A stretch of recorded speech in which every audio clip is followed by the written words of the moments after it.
is China. Not just the landmarks you will find in every travel guide, but the food hidden in side streets, the landscapes that don't look real, the cities that never seem to sleep, and the people who made this journey unforgettable. 3 weeks, 5 regions, 2 people. And yeah, this guy right here, the guy with the cow mask, this is my travel companion Harry. Well, at least that's what I call him. We met in 2019 when I was spending time abroad in Vancouver. We eventually became gym buddies, and he's also the one who introduced me to one of my favorite foods of all time, hot pot. Not long after, I moved back to Germany to study. Got a job before going self-employed last year. Fast forward to earlier this year, he hit me up saying that he was back in China for a few months and asked if I'd be down to come visit. So of course I said yes. So within a matter of weeks, we planned a rough 3-week journey across China by plane, train, car and on foot. Starting in the east with Beijing, then heading south to the mountains of Guizhou, west to the futuristic skyline of Chongqing, through the incredible landscapes and food of Sichuan, and then finally north to the endless grasslands of Inner Mongolia. With that rough plan in mind, I booked my flight. So 7 years later, since I met this guy, here I am, waiting for my flight in Frankfurt, Germany.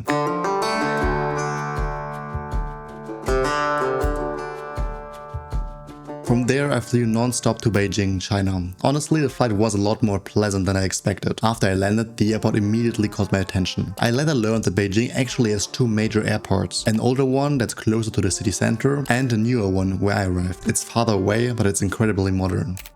The timing couldn't have worked out better, because my friend Harry was already there waiting for me.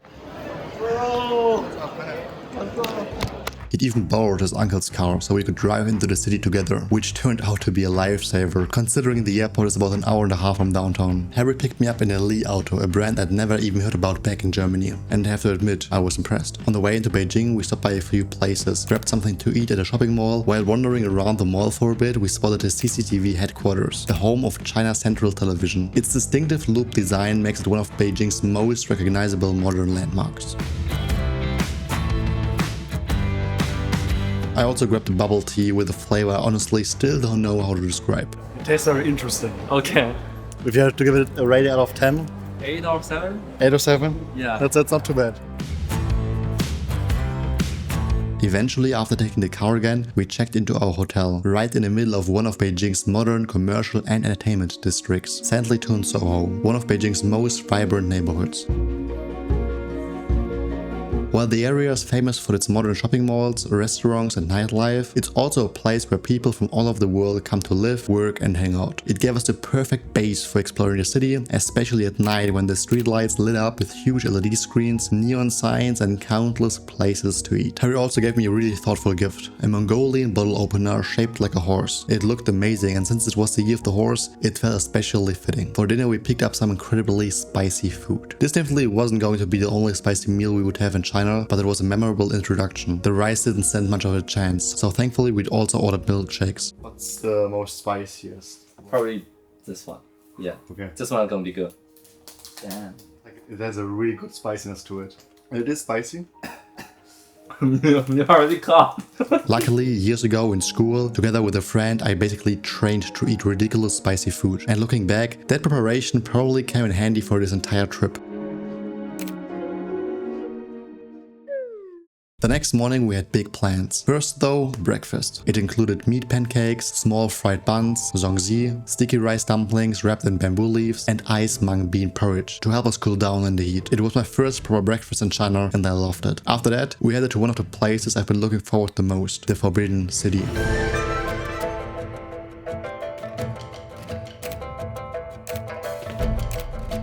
The weather couldn't have been much better. It was warm but clear, and despite how popular the Forbidden City is, it never felt overwhelmingly crowded. One thing I really appreciate was how thoughtful everything was laid out. There were plenty of shaded areas to escape the heat, places to grab snacks, and enough room that you never felt trapped inside crowds. Although I will say, the themed ice cream that I sell there looks great, but you're definitely paying for the location.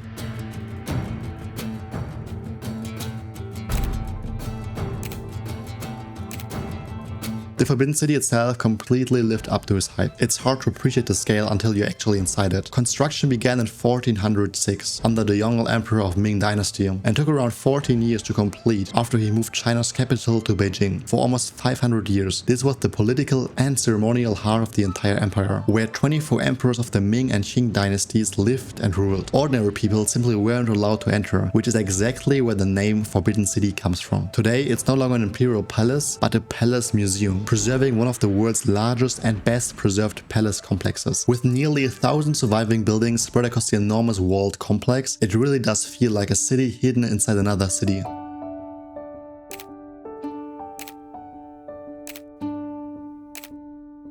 As we explored farther inside, we found a smaller museum filled with historic objects like decorative vases. Surprisingly, it was much quieter than the rest of the complex. Maybe people simply skipped it, but I would absolutely recommend checking it out. Not only was it interesting, it also offered a welcome break from the heat. One feature I especially liked was an interactive display where you could examine digital versions of different artifacts. Once we finished exploring, we climbed the hill across the Forbidden City. Standing up there completely changed my perspective. Walking through the Forbidden City already makes it feel enormous, but only from above do you really understand how massive the entire complex actually is. And during this morning, we naturally worked up an appetite. We decided on trying Beijing Duck. Since most of the famous affordable restaurants were already fully booked, we instead picked a highly recommended restaurant inside one of the city's huge shopping malls.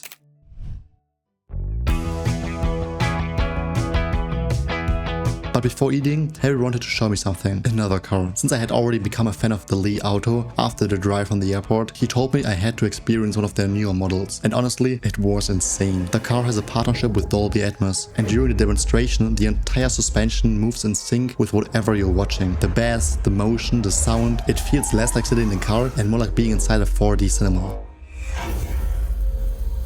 But yeah, after checking out this experience, we finally were ready for the Beijing Duck. And let me tell you, this meal was incredible. There wasn't just the duck itself. The table kept filling with all kinds of dishes, from different types of bread and cold appetizers to fish soup and even melon juice to cool off in the heat. One side dish I especially enjoyed was xianlong cabbage, and another highlight was watching the duck being prepared right in front of us. This was also the time where I first learned how the Beijing duck is traditionally eaten. What makes Beijing duck so famous is the preparation. The ducks are traditionally roasted until the skin becomes incredibly thin and crispy, while the meat stays tender underneath. Then you take one of the thin pancakes, add your preferred pieces of duck, dip them into the sauce, throw in some vegetables if you want, wrap everything together, and that's it. Simple and absolutely delicious. The combination of flavors just worked so well. After lunch, we kept exploring the mall. We also stopped by another car showroom, this time to see the Xiaomi SU7 Ultra. I'm definitely not a huge car guy, but I love good design. Harry, on the other hand, is a real car enthusiast, so naturally we started wondering whether we might actually be able to drive one while we're in China. We asked if it was possible to rent the SU7 Ultra. Unfortunately, in Beijing it was both fully booked and far more expensive than we thought. The staff suggested trying it again in another city, so we kept that suggestion in mind for later.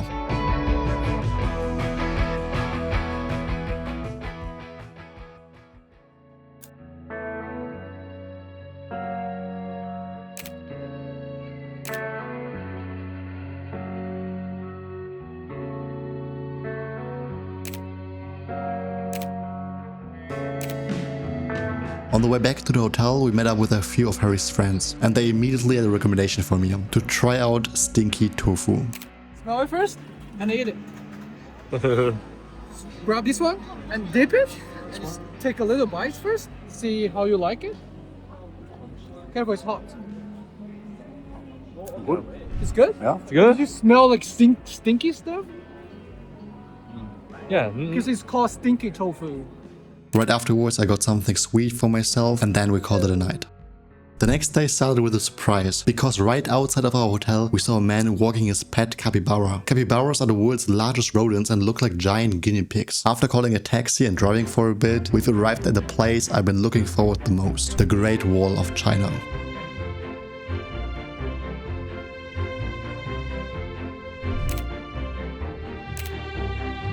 There are several different sections that you can visit, each with its own routes, but we decided to keep things simple. Before reaching the wall itself, we first had to take the shuttle bus up to the mountain. You could technically hike the whole way, but that would add a lot of time before you even reach the entrance. From there we continued by gondola. However, there was one thing I didn't expect, but it would have been a lot of fun. A slide. Normally after finishing your hike along the wall, you have 3 ways to get back down. You can walk, you can take the gondola, or you can ride a giant slide down the mountain. Unfortunately though, it happened to be closed while we were there. Still, even from the gondola, the views were incredible.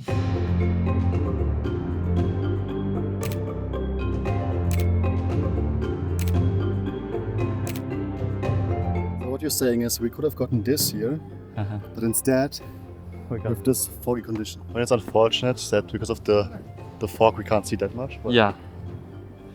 But we enjoy the temperature, so. oh, yes, that's true. Something I hadn't fully realized before coming here is that the Great Wall isn't just one continuous wall stretching from one end of China to the other. It's actually a huge network of walls, forts, mountain passes and watchtowers built over many different dynasties, with some sections dating back more than 2000 years. Most of the famous parts people visit today were rebuilt during the Ming dynasty to defend the empire against invasions from the north. Altogether, the entire defensive network stretches for more than 21,000 kilometers, making it one of the largest engineering projects ever undertaken. The watchtowers weren't just there for the view either. If enemy forces were spotted, soldiers could light smoke beacons during the day or fire beacons at night, allowing warnings to be relayed from tower to tower across the mountains at remarkable speed. It's honestly incredible to think that hundreds of years before telephones or radios, they had already built a communication network stretching across the entire country.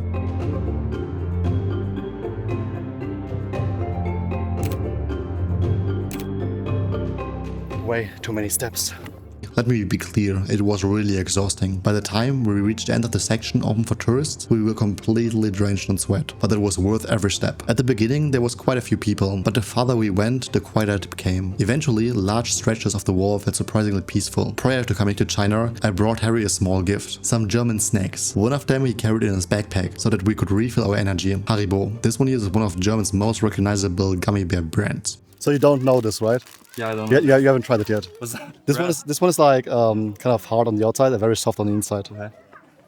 Yeah. Nice. We eventually reached the point where the public route ended. Beyond that, the wall was closed to visitors, so there was only one option: turn around. My soul is no longer in my body.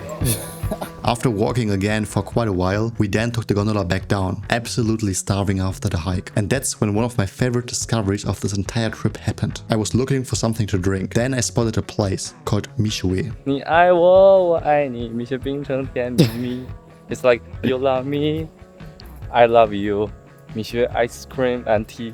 That's the English version. Nice. Harry told me that Mishui is a huge chain across China, known for inexpensive drinks and ice cream. Cheap, refreshing, exactly what I needed after hours hiking. Also, right outside the entrance, we also found several kittens. They seemed to be strays, but someone had built them a small shelter and was making sure they had food and a safe place to sleep. They were so cute. Then we headed off in search for dinner, and this time we were looking for something I had been craving ever since I landed: hot pot. The place we ended up at served everything in a traditional copper pot, bubbling away in the center of the table. Those copper pots aren't just a decoration either. They've been used in northern China for centuries because the metal distributes heat really evenly. And the tall chimney in the middle lets charcoal heat the broth from below. It's such a classic design that eating from one somehow makes the whole experience feel even tastier. Soon it was covered with plates of meat, vegetables, noodles, rice, even melon to pick from. There was food everywhere, and every single bite was incredible. But even after all that, we were still hungry. So we decided to end the night in the nearby night market, one of Beijing's oldest and most famous historic neighborhoods.